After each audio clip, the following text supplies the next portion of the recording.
And then what did you make of Sophie Cunningham's flagrant foul on JC towards the end? It was a flagrant foul. Think it's like defending the team, or how do you view just how it all I view it as a flagrant foul. That's a game too. Yeah, well, I mean, you guys came for basketball. Yeah, Let's talk about basketball. Yeah. Come on now. What do you think of just how you all were able to pull in the second half, Caitlin, in We're particular? going to the Commissioner Cup Championship. Let's That's go! pretty exciting. Y'all want to talk about that? Let's talk about that. What do you think, again, in the second? The WNBA is facing serious challenges, and its biggest star, Caitlin Clark, may be reaching her limit. Growing talk suggests she could step away, and the rumors are getting louder. This goes beyond the typical struggles of a rookie season. It's about hard fouls on the court that many feel were overlooked, a league that hasn't fully embraced its brightest talent, and media coverage that often shifts the blame in the wrong direction. Now, new speculation claims Clark might make a bold move that could expose deep issues within the league and force the WNBA to fight for the spotlight she helped create. NBA record. This is her second season. And you put the numbers together, that's like 10 seasons. That girl did it in 10 seasons. That means she had won a season. Caitlin Clark is... when Caitlin Clark gets to 10 seasons, she's going to have 100 of these. And y'all can't get a girl her roses. Now, I don't like the fact that she be getting woke because she don't want all these lesbians to be mad at. At the end of the day, is the woman putting in the work, she's putting in the work. To understand why Caitlin Clark might even consider leaving, you first need to grasp the scale of her influence. The numbers don't just tell a story. They prove how much she's changed the league. Before Clark, the WNBA struggled to capture widespread attention. After she arrived, the league suddenly became must-watch basketball. Crowds packed arenas, not just in Indiana, but everywhere she played. Venues that once had empty seats were now sold out, and in some cases, teams even had to move games to larger NBA arenas to meet the overwhelming demand from fans eager to see her in action. This is all going according to plan. This is ideal. Caitlin Clark is holding up her end by being awesome and by being a trash-talking jerk on the court. Love it. Her teammates are holding up their end by having her back. The other players in the league are holding up their end by not liking her. Perfect. Couldn't have written a better script. Caitlin is talking trash to this girl's hard fouling her. Her teammate Sophie Cunningham, who got a black belt in Taekwondo at the age of 6, she's like, I will F you guys up. All of it's great, and Caitlin's a killer. 10 out of 10. When her jersey hit the shelves, it became the top-selling item across all sports. At the same time, WNBA viewership on major networks skyrocketed. The true measure of her impact became clear when she was sidelined briefly with an injury. Almost instantly, TV ratings dropped by more than half. Think about that. One player misses games, and the league loses the majority of its audience. It showed that Caitlin Clark wasn't just another star on the court. She had become the face of the league, driving ticket sales, viewership, and even boosting interest in her opponents.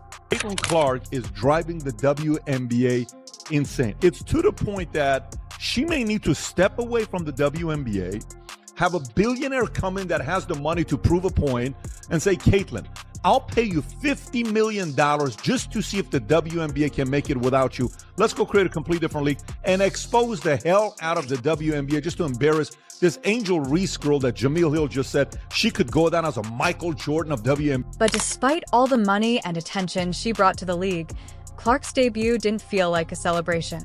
Instead, it quickly became clear that many opponents were testing her limits. This wasn't just ordinary tough basketball. It often looked like a deliberate effort to knock her off balance. Game after game featured clips of hard contact and overly aggressive plays. The most talked about moment came when Marina Mabrey delivered a hard shove that sent Clark to the floor, sparking heated debate among fans and analysts alike. I will say this, when Caitlin Clark was out, they lost 55% of their viewership. So, basically, Caitlin Clark is paying all their salaries. Pretty much. I mean, at the end of the day, you can hate her as much as you want, but she's brought in millions of fucking dollars. So you should be kissing her ass. And that kind of defeated the purpose of Angel Reese's argument of she's like, hey, it's not just Caitlin Clark that is bringing all the viewership to the WNBA. It's like, well, it definitely is. It's like it kind of proved that with the viewership rating being down that she significantly increases viewership with it. They tried so hard to compare her to Caitlin Clark. They tried. What frustrated her critics most was Clark's response. She never fought back or complained. Instead, she got up, shook it off, and kept playing. But her composure wasn't always viewed as professionalism. Some took it as arrogance, which only added fuel to the fire and led to even tougher play against her. The message seemed obvious. If opponents couldn't slow her down with skill, they would try to do it with sheer physicality. The Fever and Sun hold a brawl and a basketball game breaks out. This was something. Caitlin Clark, without question, gets raked across the face. I think she gets poked in the eye, but it's difficult to tell. If you're the Indiana Fever, you cannot stand by and let that happen. They need to make it clear to the officials. If you're going to let this happen, then we're going to stand up for our player and make a mess of the game, and you're going to have a big mess on your hands. So you need to stand up for this. You need to do something about this. You've just learned with definitive data and beyond question that Caitlin Clark controls more than half the audience for the entire WNBA. What made things worse was the silence from the WNBA front office. The organization that should have been protecting its biggest star seemed quicker to speak up about small issues, like uniforms, than about the repeated rough play Clark was facing. And it wasn't just the league. Officials on the court also came under scrutiny. Time after time, clear contact went unchecked or was brushed off as a simple foul. To many, it sent the impression that Clark would have to endure extra punishment without the same protection other players received. A lot of us were expecting some sort of dip since Caitlin Clark has been out with injury, but I don't think all of us were expecting the entire viewership of the entire WNBA to be down. And this tweet from Christine Brennan really stuck out to me. She said one player gets injured and more than half the TV audience for the entire league disappears. Has any other athlete ever had that kind of impact on a sport? Golf without Tiger definitely dropped precipitously on occasion, but not like this. This news is alarming for the league, and it's alarming for the league because this is such a crucial year for the WNBA. This frustration eventually sparked a fan-driven movement online called Protect Caitlin Clark. Supporters began combing through replays, slowing down footage of questionable plays, and demanding fouls that never seemed to be called. To many fans, it highlighted a troubling double standard. The league eagerly embraced Clark's ability to sell tickets, boost ratings, and draw national attention, yet it seemed unwilling to give her the same protections expected for every player. For critics, it wasn't just a matter of missed calls. It looked like the league was turning a blind eye.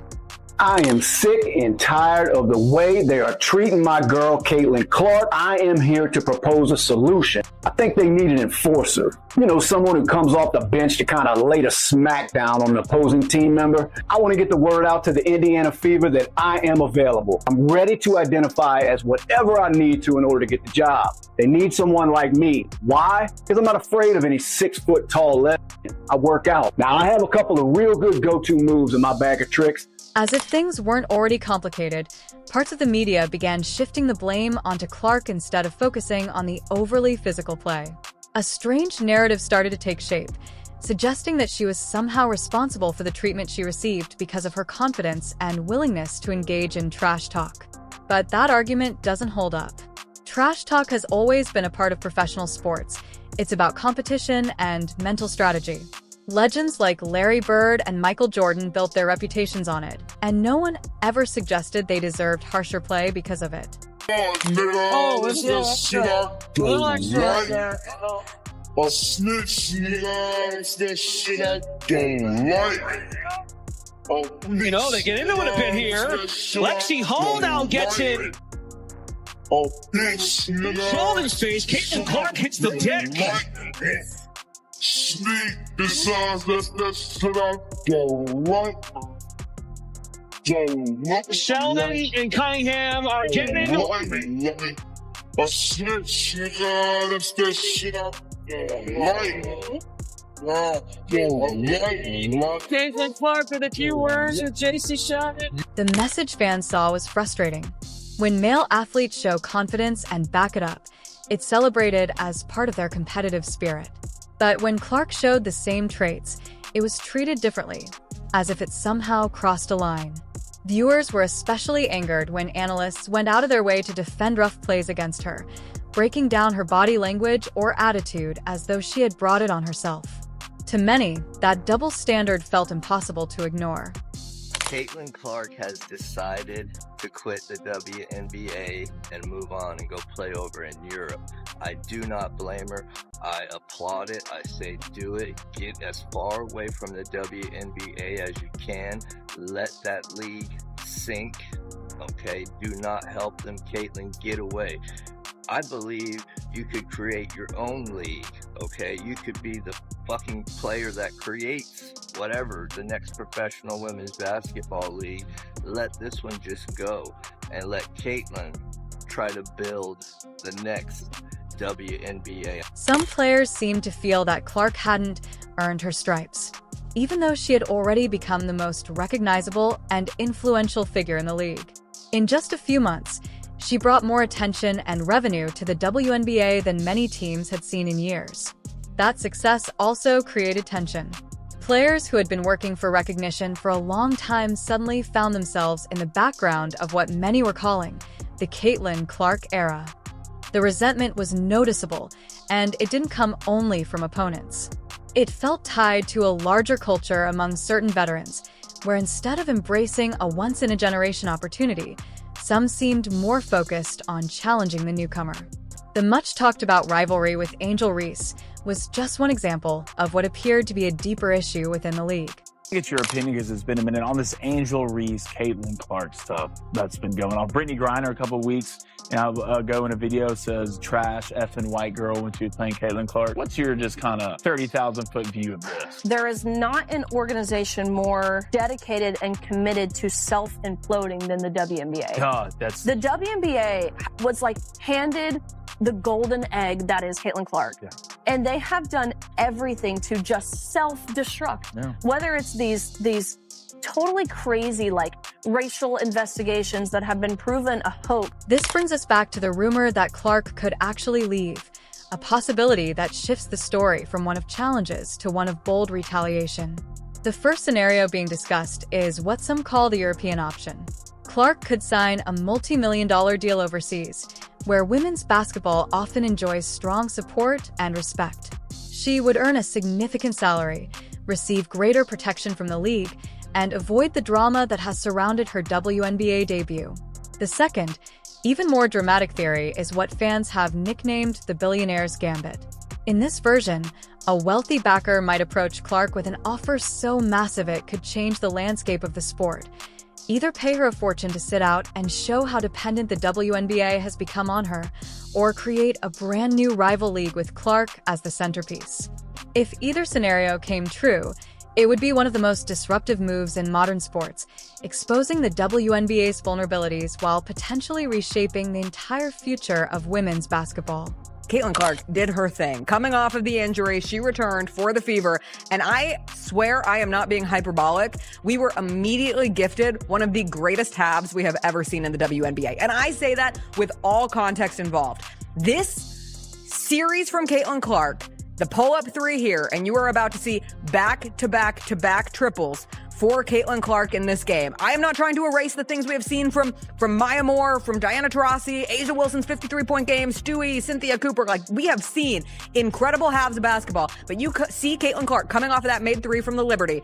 Pull up, of course. She's making it in that moment. Some in the media and within the league have tried to frame what's happening around Clark as a rivalry. But true rivalries, like Magic versus Bird or Federer versus Nadal, are built on respect as much as competition. What Clark is facing feels different. Instead of fueling growth and elevating the game, it often looks like hostility for its own sake. A flagrant foul here, applause for rough play there. These aren't hallmarks of a healthy rivalry. Genuine rivals challenge each other to be better. In Clark's case, too often it seems personal, with opponents more focused on targeting her than on simply playing basketball. This has created an impossible situation for her. If she shows emotion, she's labeled immature. If she stays calm, she's called arrogant. She is held to an unattainable standard of perfect composure, even as she absorbs repeated physical and emotional pressure.